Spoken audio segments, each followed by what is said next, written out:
नमस्कार, मी किशोर दिलीप मोठे, राहणार गिरवली तालुका जिल्हा उस्मानाबाद. मी आज भट्टी खात तयार केलेलं आहे. राहुल सरांनी आणि गणेश सरांनी जे काही मार्गदर्शन केलेलं आहे, मी त्यांच्या ग्रुपला ॲड आहे.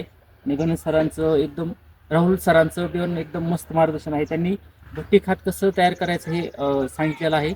आणि आपण जे खतं टाकतो ते फक्त 100% टाकलं तर त्यातलं फक्त 25-30%च पिकाला लागू होतं.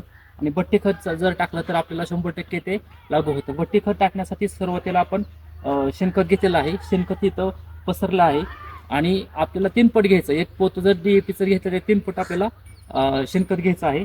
तर सुरुवातीला आपण इथं DAP, single super phosphate, ammonium sulphate, sulphur आणि परत त्याच्यानंतर प्लांटो हे असे आपण खतं घेतली आहेत. उसाला आपण हे टाकणार आहेत. आणि हे तुम्हाला दिसतं आहे भट्टी खत. आणि ह्याच्यावर आपल्याला सरांनी सांगितल्याप्रमाणे त्यांचं आपण जे काय पोटॅशियम फुल वेट घेतलेलं आहे. हे आपण 300 ग्रॅम पोटॅशियम ह्युमेट घेतलेला आहे आणि 100 ग्रॅम पोटॅशियम फुल वेट घेतलेला आहे. त्याचबरोबर फॉस्फरिक ॲसिड पण आपण हे करणार आहे. फॉस्फरिक ॲसिड 2 लिटर घेतलं आहे. ते आपण ह्या पंपामध्ये टाकलेलं आहे. 20 लिटर पंपामध्ये 1 लिटर टाकलं आहे.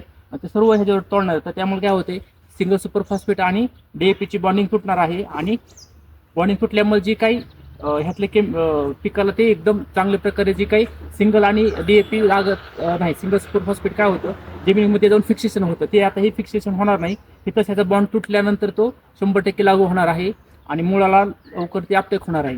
आणि पोटॅशियम ह्युमेट तर ते सर्व पिकांना उपलब्ध करून देण्याचं काम करतं. सूक्ष्म अन्नद्रव्य तसंच NPK पिकाला लवकर अपटेक करून आणि तणावापासून दूर ठेवतं.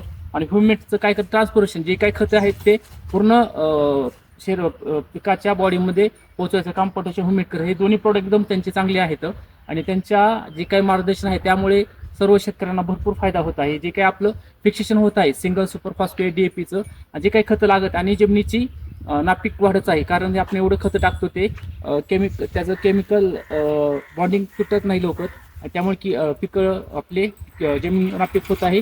त्यामुळे सूक्ष्म अन्नद्रव्य कमी होत आहे. त्यामुळे उत्पन्न वाढत नाही. तेच जर आपण हे केल्यामुळे आपल्याला खतामध्ये सुद्धा भरपूर बचत होते.